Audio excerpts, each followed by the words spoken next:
If I had to trade one strategy for the rest of my life, this would be it right here, and I'm about to teach it to you in less than 60 seconds. So the first step is looking for context, and we want to look for this on the highest time frame. Over here, we're on the Bitcoin monthly chart, and we find context, essentially just a fair value gap we can use to look for higher prices, giving us IRL to ERL, or as I like to call it, push context. Step 2 is to look for our PDRA and entry. So we can look for a daily fair value gap out of a monthly level, but we can also look for a 4-hour FVG chain, essentially just a fair value gap, which creates a new fair value gap. So let's look for that right here. There we have our first 4-hour fair value gap, but we're going to avoid that. We need that extra confirmation since we're going down a lower time frame than typical. So let's move forward in price and see when that happens. So we avoid that one as well because it's part of the same order flow leg. We want a new leg established. And then right there, we get that 4-hour FVG chain off of an old order flow leg. This is valid to then look for your entries. Your stop loss can go right there, and you can target a static 2R.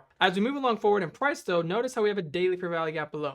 Now we need to adjust our stop because that daily fair value gap we need to take into account. So we're going to move our stop loss, take into account that daily breakaway gap, and we're going to again target 2R. This is a new entry. Now we sit back and wait. So there we get tagged, and now let's see how this ends up playing out.